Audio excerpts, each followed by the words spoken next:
Meet Theo. He rolls over, squints at his alarm clock, and sees that it's 7:12 a.m. His head is throbbing. The remnants from too many drinks with college buddies the day before is swirling in his stomach. Yesterday it was football Sunday.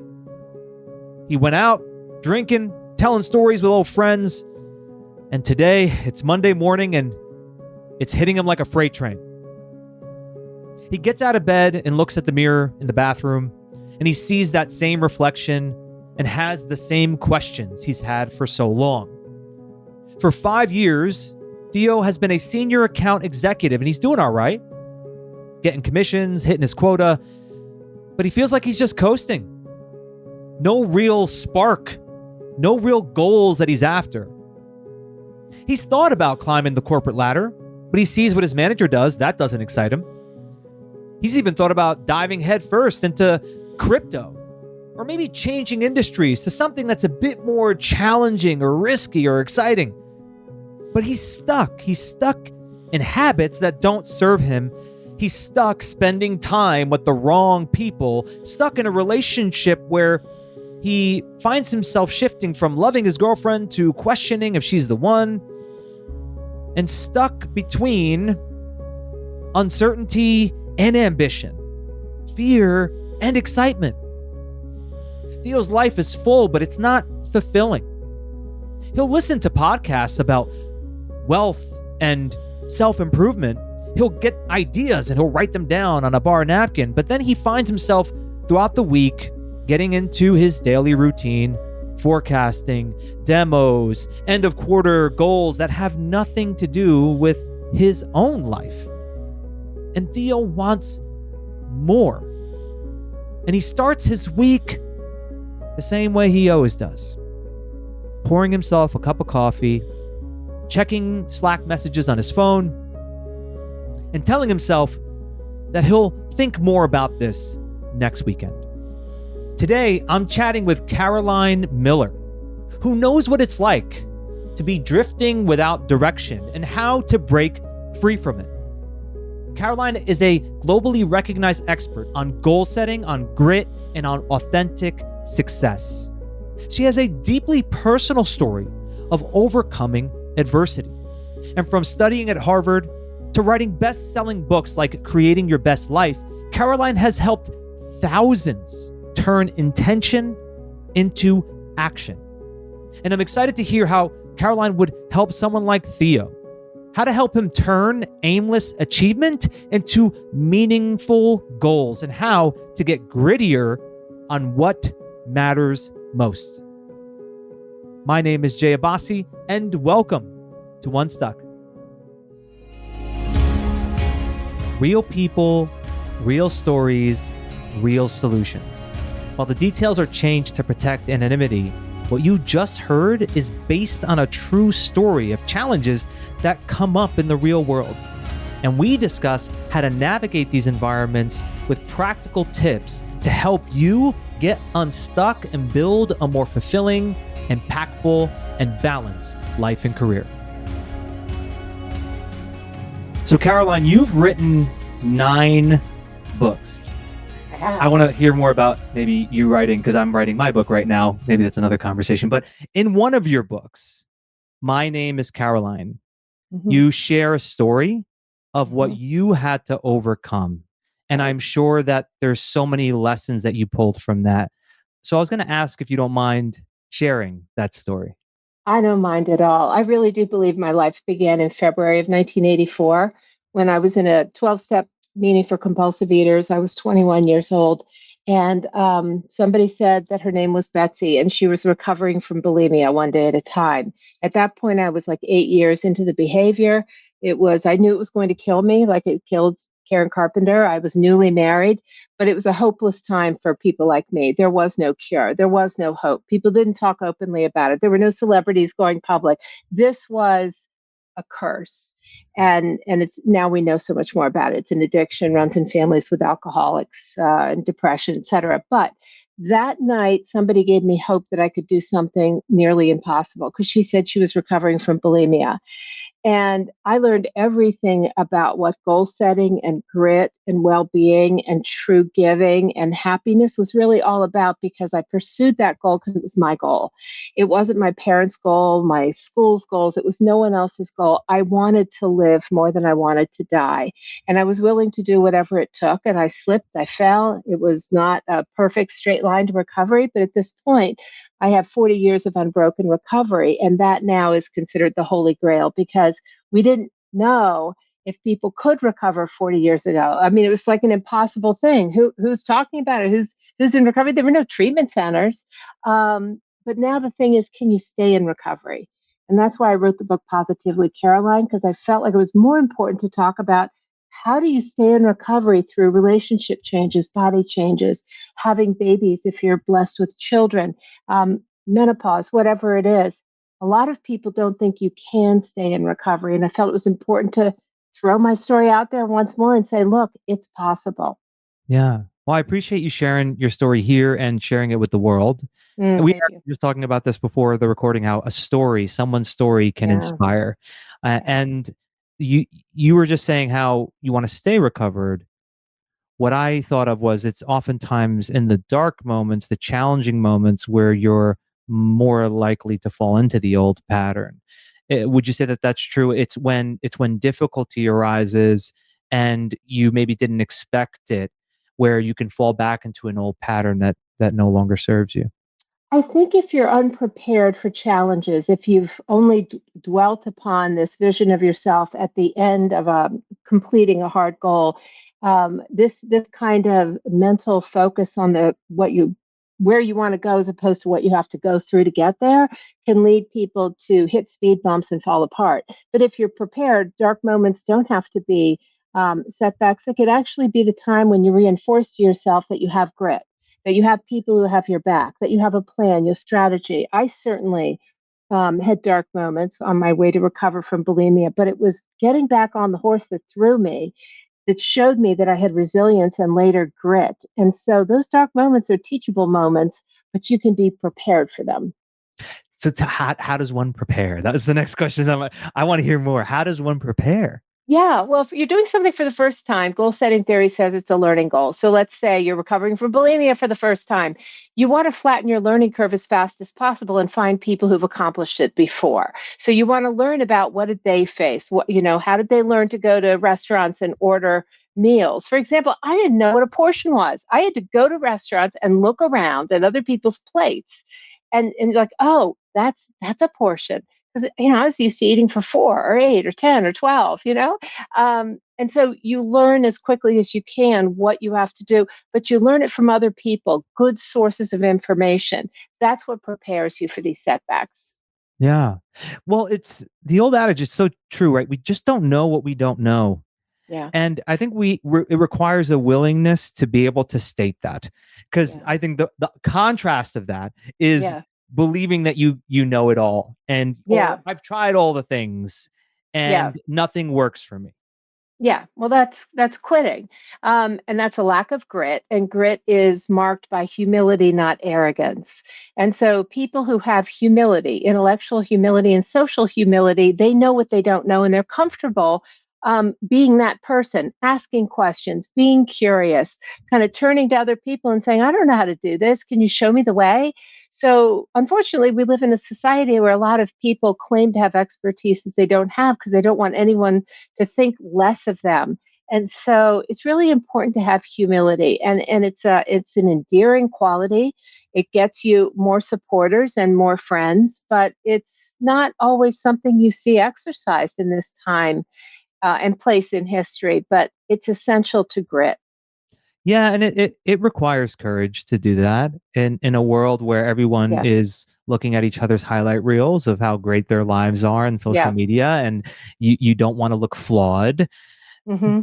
What I agree with you, though, the people of whom I look up to the most, where I really admire and I feel connected to, Hmm. are the people that show their vulnerability. They show that they reveal their imperfections.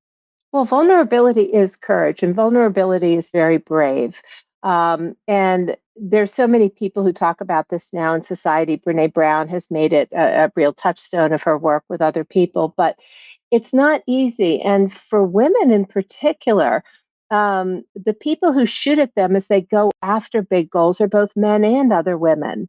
And so it's really hard for women to look vulnerable because that's quite often when people are not there for you. So it's by gender, it kind of comes out in very different ways, how to show it, what it evokes in other people. So it's important for us always to look at the research and say, I'm not just going to listen to that podcast or read that book and take that piece of advice. First, find out, does it work for people who look like you, who sound like you, who have your cultural background, who have your gender? And so that's one of the biggest mistakes we've seen made in the self-help field for the last 50 some years is it's not been broken out outside of white men. And it's so important to make sure that whatever your strategy is to do hard things, make sure you've looked into, does it work for people who look like me? Mm. I appreciate that honesty. It's, yeah, it's the things that often go unsaid, right? What you just shared. I mean, Yeah. that and it's real. It's and I appreciate it. And with your story, you talked about how it was when you set a goal Hmm. that it helped you to overcome your Hmm. your challenge with bulimia. So, can you talk to me a little bit more about how just having a goal, and then we can get into Yeah. the science of it, but just Yeah. why does having a goal Yeah. help us to get unstuck? Because goals play very important roles in our lives. Goals give us vivid imagination. Goals give us hope. Goals give us something to focus on. As human beings, we are designed to have goals. And so there are three things that are part of self determination theory: autonomy, relatedness, and competence. And we are required to be competent in our lives, to have mastery over our environments in order to flourish. And so if we're not setting goals about mastering our environment, doing hard things, etc., we're not going to flourish in life. And too often, when you look at goal setting theory by Locke and Latham, which, by the way, most people don't know, but it's the number one ranked management theory of 73 theories, what they found is that most people do not set the best kind of goals, and those are called challenging and specific, which means your goals should be hard, outside of your fingertips. And so your reach should exceed your grasp. And that's when you get into flow. That's when you find out what you're made of. That's when you have the ability to, learn about yourself, find out who has your back. Most people set no goals or low goals, meaning goals that are within your grasp. You can do it with a little bit of effort. And this is why SMART goals is such a disaster. Because when you look at, there are 55 ways to interpret SMART, by the way. But if you try to use like realistic or reachable for the R, you've automatically undermined yourself from achieving your best possible outcome. And so it's important to have goals, but you also have to have the right kinds of goals. Hmm. I think the visual of right outside of your fingertips, that struck Hmm. me, Hmm. because otherwise, what are you reaching for? You already have it, right? Right, right. Well, I mean, most people want to find out what they're made of, and people choose not to live without regrets when they go for it. I was just telling you that my brother, my 58-year-old little brother, just swam around the island of Manhattan on Saturday. That was 29.2 miles, and you're not allowed to stop or, I mean, you can take your feeds, but you can't touch the pole or the kayaker who's sending you your bottle. And it's one of these things where other people were on the feed all day long. Like it grew to 80 people waiting for the updates because why? Because we long to be part of someone else's story when we see them going for it. When we see them risking it and leaving it all on the floor in front of witnesses. That's Hmm. when we live the good life. And here's the other thing I'll say. We know that society rewards people who do hard things that take courage. And that's why it's so valuable to go after them. That's why people make special forces movies. People long to know, what does it mean to be elite? And so we really do need to find out what we're made of in life if we're going to flourish, because the happiest people pursue the hardest goals. Yeah, and those individuals who pursue these goals, such as your brother, Hmm. what I often hear, and I want to get your take on it, is that the best part for them was in the climb, not the Hmm. top of the mountaintop, right? Yeah. Which is Yeah. it wasn't when he got out of the water and said he did it. It was the actual swimming that he's going to recognize as the great reward and the most fulfilling part of the experience. Well, it's even more than that. There's really interesting research on what are the best Hollywood movies ever made. There was research done on what are the movies that make people feel the best. And they started with the hypothesis it's about people who win, people who get what they want. But the outcome was what I'm about to tell you about my brother. It's people who achieve something, but they celebrate it with other people at the end. And so the important thing, and this is what positive psychology boils down to, is other people matter. You can't find flourishing people without also finding people who prize relationships and who do things to have the right people in their lives. And so I was part of the two people who were in the boat following my brother as he did this swim. Had to be official, it had to be observed, et cetera, et cetera. But I would read to him from the chat what people were saying. And it just kept him going. And at the end, somehow he was able to get up on the boat and walk, and he fell into his wife's arms, and they both sobbed. And it was really about she knew exactly up close what he had done, what Yeah. time taken from work to do it. So it's really about other people being able to support you in your big challenge. And that challenge can be holding two jobs, you know, taking care of disabled children without complaining or feeling like you need a trophy. I mean, it's the dignity and self respect and class and willpower that people use as they pursue this passionate goal that makes other people awestruck. What we're Yeah. looking for is to be awestruck by what other people are doing because it makes us better people to witness it. Yeah. I was just writing a chapter in my book recently. Maybe it was just about a week ago, and in it, I just thought of this experiment, and maybe I'll turn it into a study one day, which is if one were to get on the floor and try to do as many push-ups as they can, and they're Mm-hmm, only doing it for themselves, mm-hmm, my hypothesis would be they may do pretty well. But if I then told that same person, instead, now I want you to do it, but when we're going to videotape it, it's so that you set the example for your child or mm-hmm, for your future child. mm-hmm. I hypothesize that that person will do a lot more push-ups because they're going to be celebrating it and sharing it and also setting an example for Mm-hmm. someone they care about. What are your thoughts? Well, it's interesting. The people they're setting an example for don't necessarily have to want to do the same thing. What's true is, particularly for women, when women are doing hard things and they're, for example, trying to get a raise in a really difficult situation, and they say, I'm doing this for all the women who are coming behind me, not for me, they're more likely to get what they want. That research doesn't hold true for men, by the way. Mm, Men tend to get what they lean into and ask for. But there are two things in this. One is if you're doing push-ups just for yourself and nobody's watching you and no one's videotaping you, you better have a lot of passion for that. You better have the grit to do it because no one's watching you. mm, If people are watching you and you're thinking, gosh, I'm on video and this is going to go out there and go viral, you might do more, but it may not necessarily have the same passion that it would if you were doing it. Michael Phelps had this wonderful ad before his last Olympics where he was diving into the water. It's a wonderful, wonderful ad, diving into the water in the dark. He's shivering. And it may have been Nike. It said, it's what you do in the dark that people see in the light. And mhm, that's what I think about is because you can't do hard things with the expectation that you're going to get rewarded for it, that other people are going to salute you or whatever. It really has to be because it's your goal and it means something to you, and you will live with regret if you don't pursue it. My brother often said to people, he would say, I'm swimming around Manhattan, the 20 bridges swim. And they would go, what? Why? What are you doing? Are you crazy? He would say, it's a deathbed thing. I don't want to look back and think I did nothing to make this dream of mine happen. Fewer than 400 people have done it, but he knows two people who have done it.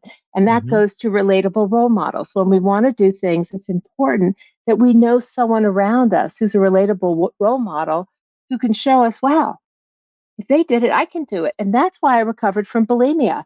That tall woman with blonde hair who looked a little bit like me, who stood up at this 12-step meeting and said, "My name's Betsy, and I'm recovering from bulimia one day at a time." She saved my life because she was there just because it was free. Nobody had to be there. And she felt compelled to give away her story. I'm alive because of her, because I Mm, related to her. Relatable role models matter. We can't just listen to podcasts. And this is where I have a beef with what I call dude podcasts. There was one day I was listening to some of the best podcasts, they're top 10 in Apple Podcasts, and they were about productivity and success and the rest of it. And I realized after 7 hours that I had only listened to men talking to men about men. I'd heard about special forces and CEOs and US presidents and people in history, and I'd never once heard a story of a relatable role model. And too often, what we're doing is we're trying to follow advice from people we can't really relate to. And mm, then if our passion falls short or, something happens that we should have known because we heard from someone who actually had our background or knew something about what we've been through, um, it means that you haven't really prepared yourself for goal pursuit. So don't just listen to dude podcasts. They have a lot of value, but make sure you're varying what you're taking in if you're trying to set, pursue, and achieve a goal, because it's not just going to be the special forces guys that you hear on these podcasts. I mean, if I hear one more special forces person that I'm mhm, supposed to admire, because there's not a single woman who's ever made special forces, why aren't they thinking about that? Why aren't mm, they thinking, wow, how do I draw more women listen to podcasts than men? Okay, I'm mm. off my soapbox. Sorry. No, no, don't apologize. What I think is really important to pull from that is that what we know drives people to be more resilient and set those bigger goals is when they have a relatable role model, as you Yep. said. Yep. And you hear that anecdotally in stories as well. Think about the you know, let's say a young child in Argentina that watches Lionel Messi, Yeah. right? And Yeah. and sees someone who came from the same neighborhood Yeah. that he came from. Yeah. It's something that happens where we feel this connection to the person, and it Yep. drives us from whatever age. It doesn't have to be a young child, but it could be anyone. It drives us to perform at a high level. So what I'm Hmm. hearing from you is it's valuable to find that kind of role model for yourself. I've got a personal story about that. So we live in Washington, well, near just outside Washington, D.C., and it's a great summer swimming area. It's where Katie Ledecky comes from. She's in my neighborhood. I mean, there are more athletes and Olympians from the DMV, than anywhere else in the world, quite honestly. But we joined this little summer swim league team, and it was just a hole in the ground. It was ugly, just concrete. But the minute we joined it, we heard, God, do you know who used to swim here? Like 10, 20 years ago, and they named these three men who had been world champions and Olympic gold medalists: Mike Barrowman, Clay Britt, and Dan Veach. And my husband and I looked around. We go, "Where's the record board? My God, at 8, at 10, at 12, fast were they?" And this mother looked at us and said, "Oh, we hid the record board. We hid it because we thought the children would be too discouraged if they saw how fast they had gone." Well, dumbest thing I ever heard. They made Right. they made me the A rep, and I immediately commissioned the largest record board ever made for a summer swim team, and I embedded pictures of these three men and brought them back for a celebration. Everyone was there. The record board has just created this whole thing. But here's the point. Um, I think it was the oldest, Clay Britt, looked up to Dan Veach, and he saw him a couple years ahead. He goes, God, he goes to the same swim practice I do, and he went to the world championships. Maybe I can too. And then Dan Veach, Mike Barrowman looked at Dan Veach. He's like, wow, those two guys used to swim in this little hole in the ground. Wow, and they did that. Wow, maybe I can do big things. And so what you see over and over and over again is this contagion when you find a relatable role model. And it's amazing because you start to compare in instead of comparing out, and great things happen when you have that happening. Yeah, absolutely. And what I think is the thing that to also look at is what is the limiting factors, what holds us back. Hmm. And I think Theo's story he Mm. has a lot of things that we can point to that is keeping him in a cycle of Yep. stagnation. Yep. So when you read that story, what were Yep. some of those things that you pulled that you were like, okay, this is what's getting in his way? Well, one of the first things that jumped out at me is he's drifting. He doesn't really have a purpose in life. But more than that, he's surrounded by all the wrong relationships. And so we know that behavior is contagious, and the norm of your social group is the norm of your behavior. We know that obesity is contagious. The minute someone in your closest circle gets obese, it changes the norm. Suddenly it's okay to be overweight. So he's got these beer drinking buddies and, people who aren't really going anywhere. So I created a bridge methodology to go on top of goal setting theory, Locke and Latham's goal setting theory. And this is the R in bridge, which is you better look at the relationships in your life in order to know, are these people going to make me a better man or woman? Are they going to inspire me so that I can achieve hard goals? Are they going to teach me anything? If I have a learning goal, what can I learn anything from them? So what I find over and over again is the barnacles, the people, the things that hold people back, the ankle weights essentially, are the people they choose to spend time with. If you want to up your game and you want to do hard things, go hang out with people who also do hard things. Angela Duckworth found this in her grit research. If you were at West Point and because you can take your grits, you can find out your grit level. It's the grit scale.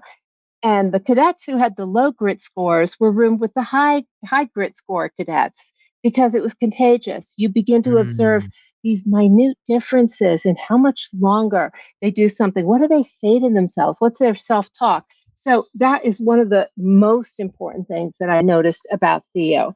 But the other thing is he was listening to podcasts, right? He was listening to podcasts, but he wasn't having any real conversations with anyone who was going to help him level up. So he was thinking without acting, or listening without hearing, is if you want to say it that way. And too often, what people do is they dream coulda, woulda, shoulda. And they'll listen to these podcasts or read books and think, well, I'm making progress. But in fact, if you aren't actually setting a goal with clear metrics, and again, back to goal setting theory, yeah. they've got to be challenging goals. They have to be specific. They have to be measurable. You have to be able to know, am I getting colder or am I getting warmer? He wasn't willing to do any of those things. So that was just a few things I noticed. Do you want me to go in any more depth? Well, I want to ask you to, well, I want to just elaborate a little bit on the social component, because Hmm. I'm so glad you started there, because that's, I think, not what people would think initially, how important it is that the people around you are rising the tides with you Yes. versus pulling you down. I Yeah. think so often people attempt to do this in isolation, right? They try to go into, okay, I want to set goals for myself. I got to sit in my office, in my bedroom, whatever it is, and I got to write it all out. They're not thinking about the social Hmm. connections. Hmm. And I guess, I don't know, what would you say are ways to change your social dynamic? I mean, it's hard for people, right, to say, I'm going to just let go of this person in my life. I'm not, right. How do you recommend people go about that? Well, you have to decide, what do you want to be remembered for? What will you be proud of when you're looking back on your life? What kind of regrets will you have? And then you look at, are these the people who are going to have my back, who want me to achieve things? So, because sometimes people who set no goals or low goals know what kind of circle they have around them, and they know that they're going to be shot down immediately. It's like, oh, okay, I tried. So they'll say something aggressive, and then they'll say something important or big for themselves, and then they'll get a passive aggressive comment or something that's active and destructive, and they know that's coming, but it becomes their excuse for not doing anything else. So we know from psychology research that there is one sure way to know who wants you to accomplish your goal, and it's this. If you float a piece of good news, make it fake if you have to, push the red button on the smoke alarm just to test it. Float a piece of fake good news or real good news or a big goal of yours and see how they respond. The only one right way to respond to that kind of information is with curiosity and enthusiasm. If someone changes the subject, doesn't want to hear anymore, says something mean, like you can't do anything like that, it tells you that these are people who should not be privy to your goals and dreams. Mm, Because what we know is that when you have a new goal, and it's like a a sapling, a tree that you plant, and it's got all the, the webbing around it to protect it.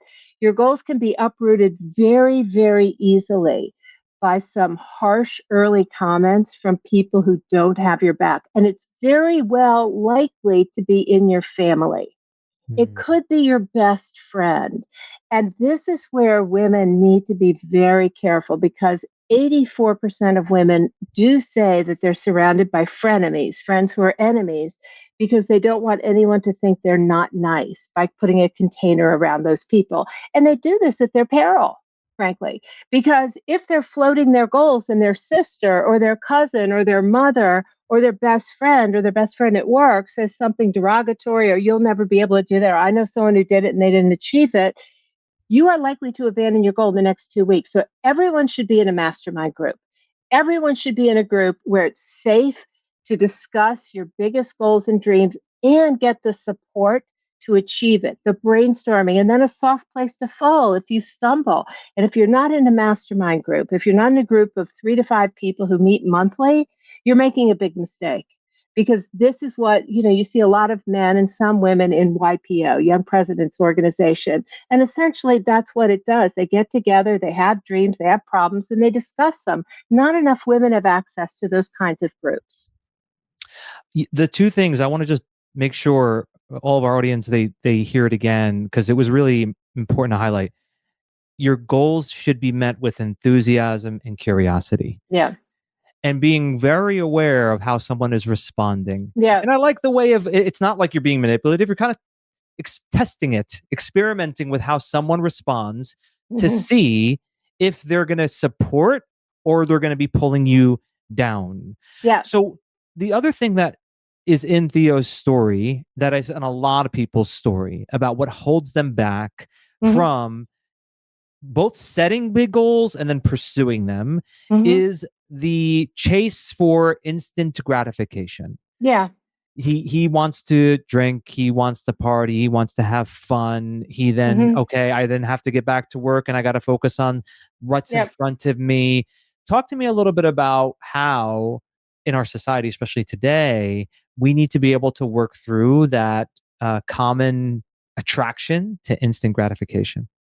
Yeah, so this is a big problem. My seventh book is called Getting Grit, and I did a deep dive into the research on this about how to cultivate grit. And we live in this quick fix society, this instant gratification, and novelty does make the brain happy. When people kind of do something new, it can be fun, but it's like champagne. There's a lot of bubbles and nothing on the other side of it that's going to help you. In order to get past this craving for novelty, this restlessness that he has because he has no North Star, you really have to learn the discipline of self-regulation, being able to delay gratification. And that is something our country, the United States, was founded on, this work ethic, this perseverance. And of all the 24 character strengths that are studied by the Values in Action organization in Cincinnati, Ohio, self regulation is the one that's usually at the bottom for most Americans, both men and women. It's because we don't like to say no to ourselves. And we're also just coming out of this horrible period. I raised my 3 children during the self esteem parenting movement. And we were told by well meaning pediatricians, teachers, all kinds of people, that if we gave our children whatever they wanted and made them happy at all costs, they would end up being confident and hardworking. And the results came in from giving them trophies for doing nothing, and just telling them they were winners when they hadn't done anything. They became narcissists and sociopaths, and overwhelmingly, not completely, but it was a sea change in how our society evolved. In fact, the average male marathoner, the average, not the top, but the average ones, got 42 minutes slower than they Wow. were in the previous generation, because we're not used to saying no to ourselves. And it's really important to do what you say and say what you're going to do. And that means if you say you're going to be on the treadmill for 45 minutes, don't get off at 43. Have the ability to say no to yourself, because the benefits and the dividends of being able to do that, they compound over time, and you end up being able to do harder and harder things. But Theo doesn't have it. and he's not surrounded by people who are going to make him have it. So he is in a downward spiral, is what I would say. And until somebody does some kind of behavior intervention or asks him some really important questions about who he wants to be when he grows up, essentially, he's not going to make it. And we have a whole generation of what's called the lost boys, boys who became good at video games, who grew up during the self-esteem parenting generation, who never really found out what they were good at, and they weren't encouraged necessarily to do it. And then women overtook, the educational kind of field. They began to get higher and higher grades and the rest of it. And that anger, that black pill movement has been very destructive for them. And so Mm. some people revel in that and they think, oh, I'm just a victim. I'm a victim. I don't have to do anything. Someone else will make it right for me. And that is not a well lived life. That is a life that you're going to regret. It's going to be coulda, woulda, shoulda. Because on the deathbed, the top 5 regrets of the dying, the number one is that you didn't live the life you should have lived. You lived the life that other people wanted you to live. And that is a very toxic way to die. And what that also is pointing to is this entitlement that you often see in that Mm-hmm. generation, right? Yeah, a lot of And I it. don't mean it, yeah, and I don't mean to say this about this is everyone. Of course, it's not, but you do see a lot of it. And if you're Yeah, told, you're great, you don't participation trophies, everybody gets one, then what am I pursuing? What am I right. attempting to either grow into or be challenged by? And then those people, and that's why you see mental health issues everywhere, because I think that that's the Mm-hmm. reason why people fall into Mm-hmm. depression, Mm-hmm. is because they're just stagnating and they're not growing. And if you're not growing, then you're just shrinking. Right. And if you're not doing hard things and going out of your comfort zone, at the end of every single day, we all don't know we're doing this, but we subconsciously evaluate our days by saying, what am I proud of? And you're doing it when you don't know you're doing it, usually Mm, while you're getting ready to bed or you're kind of just musing about your day. And the only things that make people proud of themselves, that build what's called authentic self esteem, are the things they did that were hard, yeah. outside of their comfort zone. And so we robbed an entire generation of this feeling by giving them grades that they didn't earn. I mean, the average grade at Harvard, which is where I went, is an A minus, and not all students there are A minus students, but that is across the board. Mhm. Public schools, private schools, high schools, colleges. Grade inflation is such a problem that when companies are looking at resumes and CVs, they often just skip right over the GPAs because they know they're meaningless. What they're often asking is, what's the hardest thing you've ever done? And Yeah. how did you do it? And Yeah. it's really important because we gave that generation comfort animals. We gave them trophies, participation trophies. I mean, have you ever watched the Olympics and seen a participation trophy? Why do you think so many people want to watch the Olympics? Because it's like my brother, they're leaving it all on the floor. And Yeah. there's going to be winners and losers. And you know what? The sooner you recognize that in life, the better your life is going to be and the less you're going to whine and the more the world will reward you for having that outlook. So well said. I can't tell you how many people, when they come to me, Caroline, the core issue they're dealing with is they're just not challenged. It's really, that's it. They're not challenged. They feel Yeah. like, hey, they can do, like the Theo, right? They could do the job, but if there's no challenge, then they don't feel really fulfilled, excited. There's no happiness in what they're Yeah. doing. Yeah. And in Theo's story, and this is something that comes up a lot with people I speak with, he has a lot of things that he's considering. Yeah. How would you recommend someone begin the process of say, if they say, okay, I know I need to do this, I Yeah. know I need to set goals, but I have so many different things I could do. How would you help someone gain clarity? Tell me one thing that you will commit to doing this year that at the end of the year will give you pride and move you closer to something that is important to you and that reflects your values. Give me one thing, not two, not three, not five, one. This is where self regulation matters, is because we know that self regulation is a limited resource in our bodies. And too often people set too many goals that involve saying no to themselves. So it's a depleted resource. You don't have a lot at the end of the day. If you're saying no all day to the pastry cart, no to smoking, no to spending money on QVC, you don't have enough left for that one goal. set that one goal that involves self-regulation, set it right according to the science. I lay this out in big goals. I want everyone to have this book on their desk if they're a student, on their desk if they're a manager, because I walk people through a very simple framework that everyone should know, because SMART goals is not a thing. And then surround yourself with people who have curiosity and enthusiasm and not the naysayers, and then commit to measuring your progress. Make it specific, and make sure you celebrate your success along the way. Just like if you're in a martial arts program, every stripe on the belt represents something you did to get closer to that black belt. So that's how we should approach our goals. So zoning into one thing, it's a hard thing for people. I know that I can't tell you how many conversations I have, Caroline, with people where they're like, okay, I'm going to start to do this. And then they get excited by another thing, the new shiny object that comes Yeah, in, and now they want to do yeah, that. Right. yeah. So what does it take to, because you were saying earlier, right? Like for the example of having to sustain, let's say, not falling back into an addiction. And the same thing, it's like, I set a goal. How do I stick to it and fully Hmm. commit Hmm. when I see the next shiny object? How do you, Hmm. how would you help people to say, no, this is how you follow through on the one thing?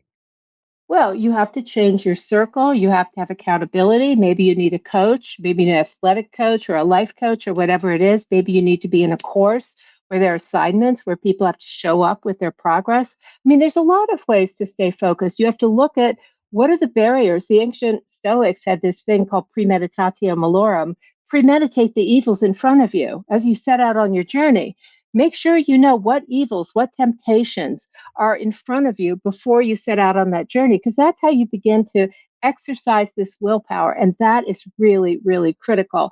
Knowing that you have shiny object fascination, this search for novelty, which does, the brain codes it as a positive. It's like a comma that the brain stumbles on the novelty and remembers it. And it's like a burst of dopamine, but it's unsustainable in terms of well-being. It does not allow you to achieve your potential or have what we call eudaimonia, the well-lived life. And Mhm. so I have ADHD. I know what it's like to be distractible. And so I work in an office with no windows by choice. I mean, there's a lot of things I do by choice. One is I get up and go to swim practice. It gives me more discipline for the rest of the day. The rest of the day's downhill after that, because I started my day with the hardest thing. Start doing hard things and start doing them early in the morning and see how the rest of the day unfolds. Because the more you say no to yourself early, the easier it is to begin to see what matters the rest of the day as you push temptation away. But make the temptation hard to see. The environment that you put yourself Yeah. in is what you're pointing to, Yeah. where, in other words, don't rely on your willpower so much, right? Because if you just rely on your willpower, where Yeah. I'm gonna tell myself not to give in, Yeah. is a recipe for failure. And I'm using the word failure here in context to not continue to pursue the goal, Hmm. but it's a Hmm. recipe for failure when you do have another option, which is, don't put yourself in an environment where the temptation's even there. Remove Right. the temptation entirely. Right. You want to recover from alcoholism, don't go to bars, right? Right. I mean, this is just one of those very simple things. When I'm writing books, I have an autoresponder on my email that says, I'm writing a book and I'm only checking email at the end of the day. You think I respond to anyone during the day once I've publicly made myself accountable to not reply to anyone? Sometimes I shut off the internet. I mean, there's so many ways to make your environment work for you and not against you. And another way that really works is priming. We want to prime our environments with the words, the aromas, the songs, even that prime us to think goal directed thoughts. Because the more we prime ourselves to be reminded of what we want to do, a vision board could work, the more likely we are to have the thoughts that support us in the pursuit of those goals. So create an environment that works for you that also includes the right people. I appreciate you brought up vision boards, because the way you just described it is so different than what people often think a vision board is for. Like, people think having the vision board is supposed to be this big woo woo thing, right? Where it's this manifestation of something that would have never happened. But what you just described is, no, it just creates the environment where your focus is now on Yeah. the thing that's on your vision board. And then your mind and body will now then do the work to bring that vision to life? Maybe. So vision boards can be counterproductive because you begin to have what the researcher Gabriel Ottingen talks about are positive fantasies. You begin to fantasize. If you only have a vision board and you have fantasies and you begin to see yourself as having accomplished these things, you've got this red Mustang or whatever. The problem is you start to believe you've done more work than you have. You can't have these primes unless you've done this other work as well. It's never enough. This whole idea from The Secret, the law of attraction, is all garbage. None of that works. None of it makes a difference. It's got a few seeds of, okay, well, some of that's priming, but it goes along with the rest of the science. So, my plea to people is to get rid of this junk stuff, this law of attraction, these SMART goals. Focus on what evidence based approaches actually work, and then put your money and time in the unglamorous process of learning that, because once you know it forever. It's an education people can't take away from you. It's a black belt, it's a college degree. Yeah. But do people really want to do that work? Well, you find out after you challenge them. Well, so Caroline, I think that, and please correct me if I'm wrong, but the way I would interpret what you're saying is it isn't that printing out a vision board in itself is harmful. It's only harmful when it isn't paired with the unglamorous work that one needs to do to then achieve that. If Yeah. you're bringing in the vision board as a means to keep you focused and concentrated, and you're still doing the disciplined work, then Mhm. it can actually be helpful. It can be helpful. It also ought to include things like what are the behavior qualities that you want to emulate that will help you to accomplish your goals. So you put a paragon of self regulation or Mhm. somebody who has gratitude, make it someone relatable, maybe not a star. Maybe your aunt or your grandmother. I mean, make this as relatable as possible around your values, not just what you want to achieve, the extrinsic things, the house, the vacation, the salary, the iPod, whatever it is. Make sure that you're also representing the internal qualities and the things that actually make you able to achieve these goals. And don't, it's really important that I emphasize this. Vision boards need to have intrinsic goals. Goals like my recovering from my bulimia was my goal. An extrinsic goal would be something external that's someone else's goal. Like it's nice to adopt it because everybody has that same goal, like going to Bali to do yoga or something like that. It may not be your goal, but so many people have gone there to do yoga. It's like, oh, I should have that goal. If the word should comes up in your goal setting, it means it's an extrinsic goal. Make sure your litmus test is I will regret not pursuing this because it matters to me. And if I do the work in the dark, it's okay because it matters more to me than anyone else. That's an intrinsic goal. I love that. And the other thing I want to get your thoughts on, I recently spoke with somebody when we were talking about the idea of visualizing things. Mhm. His challenge was that you don't just visualize yourself in the achievement of the goal. You Mhm. actually prime yourself and visualize yourself doing the actual difficult work itself. So, in other words, the way you were describing of like, okay, the red Mustang, and then Mhm. you go, well, I already have it, so I don't pursue it, is very different than visualizing what I need to do day in and day out Yeah. to Yeah. then be able to afford the red Yeah. Mustang. Yes. And so this visualizing research is really important because it's not about just seeing yourself from inside your body with your eyes looking out. The more powerful form of visualization is looking at you through someone else's eyes. So what you're seeing is what someone else would see you doing. And this was research done on people who were voting. And whether or not they voted was, more likely if they visualized themselves walking into the place to vote through someone else's eyes. That's really important. I will also say that there's a lot of exciting new work on avatars. And in my fifth book, Creating Your Best Life, I wrote about the Stanford Avatar Project and how it's really exciting what you can do when you create an avatar who looks just like you, like in the game Second Life. And there's a compelling story I put in there of a woman who had 10 years of therapy who didn't leave her house. She had agoraphobia. Therapists had come to the house. She'd done everything. And she still couldn't leave her house until she created an avatar who had her hairstyle, her body type in the game Second Life. And she made that avatar sociable, going out, extroverted, etc. She was able to beat her agoraphobia because she's so closely identified with the avatar that she had created. So that's another way to visualize. It's a little bit more sophisticated. It's also like these football players who are wearing these helmets where they, like, my favorite quarterback is my quarterback, Jaden Daniels at the Washington Commanders. Sorry, I'm sure it's not your team, but it's my team. I get it. He's a great player. He's a great player. Boy, Yeah. are we going to have a good season.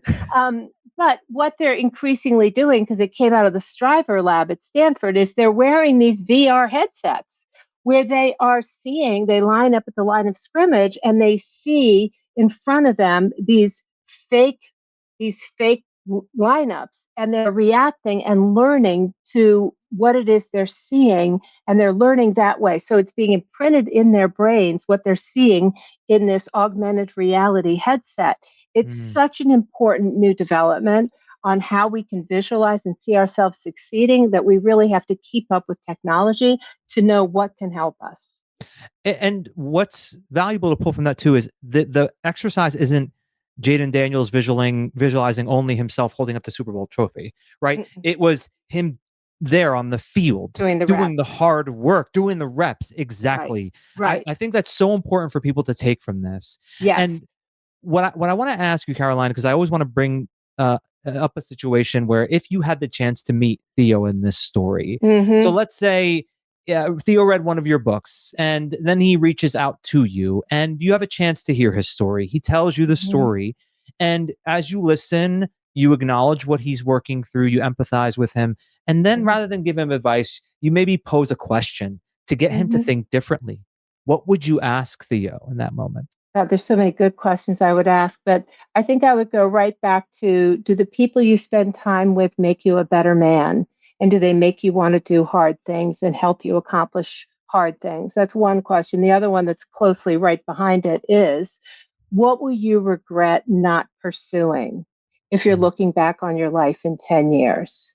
What will you regret, and how could you commit to taking one step that would get you closer to that?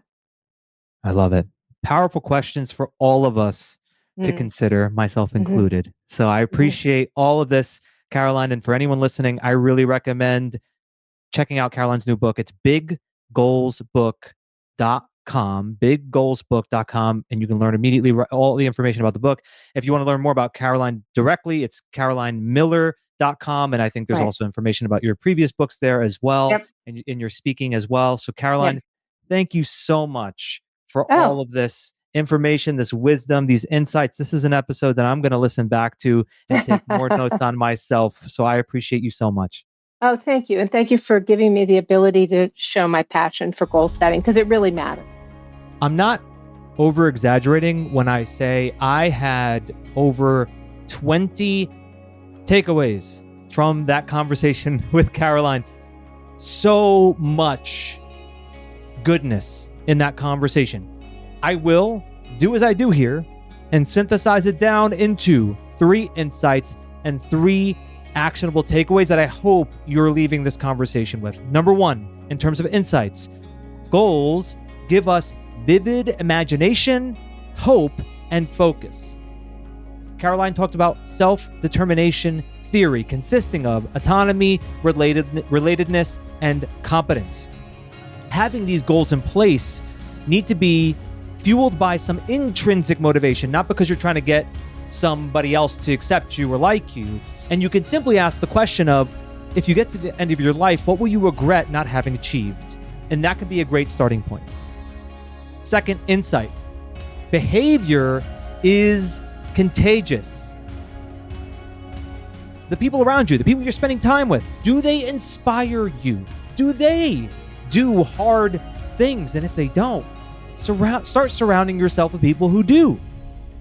That behavior that you're seeing in others becomes contagious, and it will be something that you will naturally do just because of association. Don't underestimate the importance of the people around you, the effect that they have on you when it comes to fulfilling your desires, or I should say, achieving your goals and committing to the hard things.